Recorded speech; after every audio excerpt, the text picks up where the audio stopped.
Selamat siang teman-teman dan Pak Jati, izinkanlah saya untuk memaparkan hasil rangkuman dari penerapan rekayasa nilai pada proyek bangunan air. Sebelumnya perkenalkan, saya Ado Trianana Saputra, NIM 210111181302008 dari kelas B, mata kuliah rekayasa nilai. Data umum dari proyek yang saya rangkum bertempat di Sacramento, California pada tanggal Juni 2007. Pemilik proyeknya sendiri adalah California Department of Water Resources. Untuk konsultan value engineeringnya Strategic Value Solution Inc. yang diketuai oleh John L. Robinson PE CVS Live.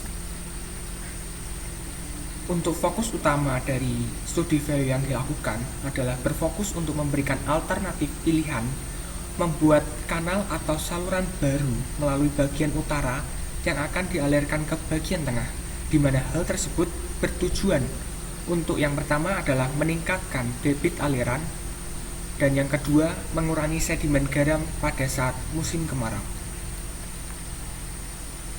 Untuk metode yang dilakukan dari tim value engineering ini menggunakan standar internasional yaitu SAFe yang menggunakan 6 fase pekerjaan dalam bentuk diskusi kelompok dengan anggota dari berbagai disiplin ilmu. Nah, metode yang digunakan dalam value engineering ini adalah mencari alternatif solusi terbaik dari hubungan fungsi dengan hasil yang didapat dan disesuaikan antara harga atau sumber daya yang dibutuhkan maupun waktu yang diperlukan untuk membuat proyek tersebut. Nah, ini merupakan diagram proses dari value engineering yang dilakukan yang terdiri dari 3 tahap utama, yaitu yang pertama pre-workshop, yang kedua value methodology workshop, dan yang terakhir adalah post-workshop, di mana pada setiap tahapnya dibagi menjadi sub-tahap-tahap. Nah, bisa dilihat sendiri pada layar. Mungkin saya akan menjelaskan secara ringkas langkah-langkah dari studi value yang dilakukan. Langkah yang pertama yaitu adalah pre-workshop. Nah, pada tahap ini setiap anggota tim diminta untuk mengumpulkan informasi terkait pengembangan proyek dan akan dipresentasikan dalam bentuk diskusi kelompok yang isinya adalah anggota dari bidang-bidang lain. Nah, selain itu dalam pre-workshop ini dapat dilakukan untuk mengkoordinasikan proses logistik dan persiapan lainnya bersama anggota tim lain. Dan yang kedua, mengembangkan jadwal studi value. Ketiga, mendapatkan persetujuan dari pemilik proyek. Keempat, mengembangkan lingkup dan tujuan studi value yang dilakukan. Dan yang terakhir adalah memastikan pembagian tugas pada setiap segmen tim sudah mencakup semua aspek yang diperlukan. Untuk tahap yang kedua adalah VM workshop. Dibagi menjadi 6 bagian, yaitu yang pertama information phase, di mana pada tahap ini semua anggota akan memahami semua informasi yang telah dikumpulkan pada proses pre-workshop preparation. Dilanjutkan untuk sub tahap yang kedua adalah function analysis phase. Nah, pada tahap ini dilakukan untuk mengidentifikasi dan melakukan klasifikasi fungsi yang memiliki peluang bagi utama peningkatan nilai. Nah, pada tahap ini digunakanlah diagram FAST atau Function Analysis System Teknik untuk mempermudah dalam menentukan klasifikasi dan identifikasi fungsi yang ada. Dilanjutkan untuk tahap yang ketiga adalah Creative Phase. Pada tahap ini dilakukan diskusi kelompok, di mana pada setiap anggota berkomunikasi dengan anggota lain untuk mengembangkan ide yang ada atau yang sudah diketahui dari tahap selanjutnya. Untuk tahap yang keempat adalah evaluasi. Pada tahap ini dilakukan seleksi dari ide-ide yang sudah dikembangkan pada tahap creative phase. Selanjutnya pada tahap yang kelima adalah development phase, dan yang terakhir adalah presentation phase. Kita lanjut untuk tahap yang terakhir adalah post workshop documentation and implementation. Nah, pada tahap ini berisikan persiapan untuk membuat proposal yang akan diajukan kepada pemilik proyeknya sendiri. Nah, kita lanjut. Untuk total biaya setelah dilakukan studi value adalah terdapat pada tabel, di mana ada 1, 2, 3, 4, 5, 6, 7, 8, 9 alternatif yang sudah diseleksi dari tahap-tahap sebelumnya, yang berisikan deskripsinya masing-masing dan jumlah dana yang dibutuhkan untuk menjalankan dari alternatif tersebut. Kita lanjutkan untuk poin-poin dari hasil studi value yang terdapat, yang saya ambil ini ada 1, 2, 3, 4, 5, 6, 7 dari alternatif yang diberikan. Yang pertama adalah bagian CF04, yaitu melakukan pengalihan saluran dari hood ke loss slug menggunakan saluran trapesium untuk mengurangi jarak total dari saluran.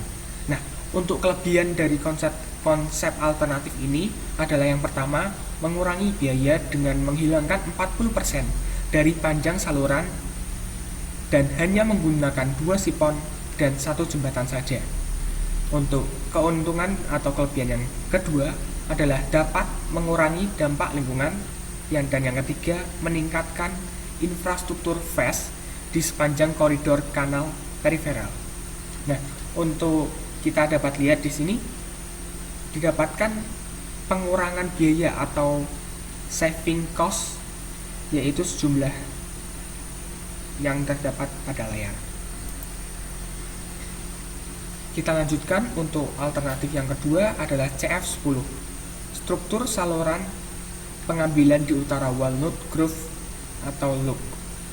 Nah, untuk kelebihan dari konsep alternatif ini, yang pertama, masing-masing alternatif akan menghasilkan pengurangan biaya proyek, mengurangi dampak langsung yang diperlukan dan dampak lingkungan maupun ekonomi terkait, dan yang terakhir adalah meningkatkan hampir dari 4.000 CFS di Sungai Sacramento dari Hood ke kota Loop.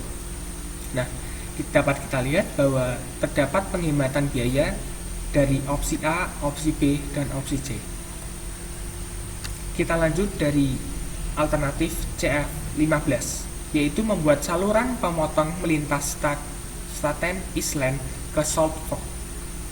Nah, untuk keuntungan dari alternatif ini adalah yang pertama, dari konsep asli didapatkan 6,8 mil panjang saluran berbanding dengan konsep aslinya 12 mil. Jadi terdapat penghematan biaya dari panjang alternatif saluran yang disampaikan. Untuk kelebihan dari yang kedua adalah perbandingan 2 sifon dibandingkan dengan 3. Terus keuntungan yang ketiga, 1 jembatan jalan umum di intake. Yang keempat, air yang dialirkan tetap mengalir untuk tambahan 12 mil. Nah, kita dapat lihat sendiri pada alternatif 15 ini terdapat saving cost sebesar yang dapat kita lihat pada layar.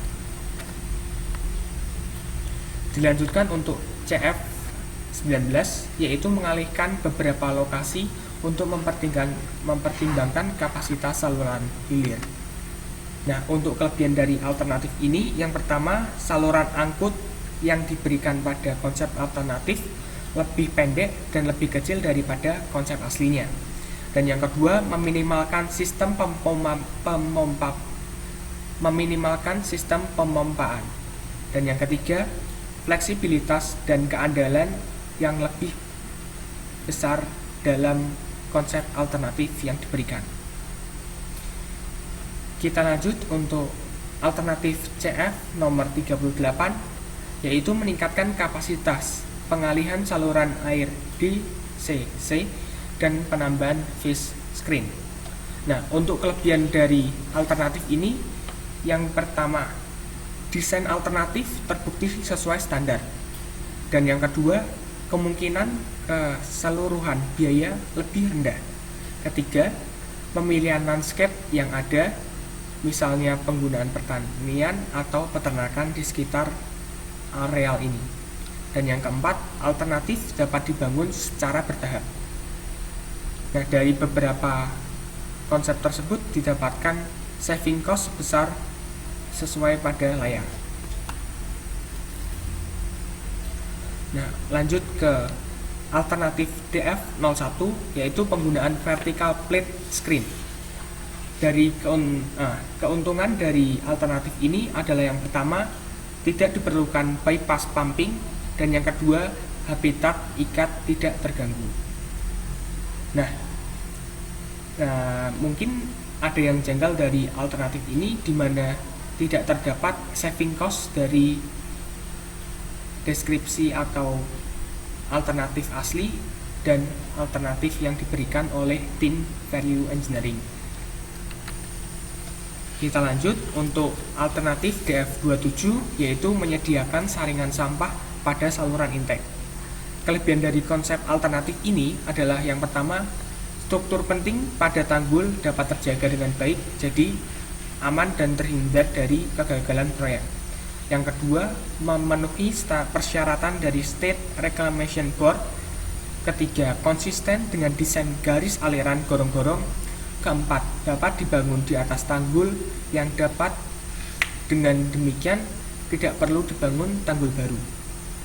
Dan yang terakhir, dapat juga diterapkan ke konsep asli dan lokasi pompa yang tidak terdapat perubahan.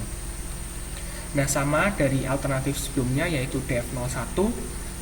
Dari alternatif ini tidak terdapat saving cost berbanding dengan konsep aslinya. Nah, mungkin ini adalah ringkasan dari hasil studi value-nya, yaitu terdapat 2, 3, 4, 7 dari konsep alternatif, di mana masing-masing dapat dilihat dari sudut pandang yang berbeda, yaitu dari fungsi maupun sumber dayanya. Kita ambil contoh untuk konsep CF04 dan CF10, di mana dari konsep alternatif yang diberikan mendapatkan fungsi yang tetap, tapi menghasilkan penghematan biaya yang cukup. Nah, berbanding terbalik dengan konsep yang ini DF01, di mana fungsinya meningkat tetapi sumber dayanya juga meningkat. Jadi mungkin dapat saya simpulkan bahwa studi value ini tidak semata-mata menurunkan kebutuhan sumber daya atau biayanya. Nah, tapi ya juga memikirkan dari fungsinya ingin meningkat seiring peningkatan sumber daya atau menetapkan fungsinya dengan menurunkan sumber daya yang ada. Nah, untuk alternatif yang terbaik dapat dilihat yaitu dari alternatif CF19, di mana fungsinya meningkat tetapi kebutuhan sumber daya atau biayanya menurun. Oke, mungkin sekian pemaparan dari saya atau rangkuman dari studi value engineering pada proyek bangunan air. Jika ada salah kata, mohon maaf. Terima kasih atas perhatiannya. Selamat siang.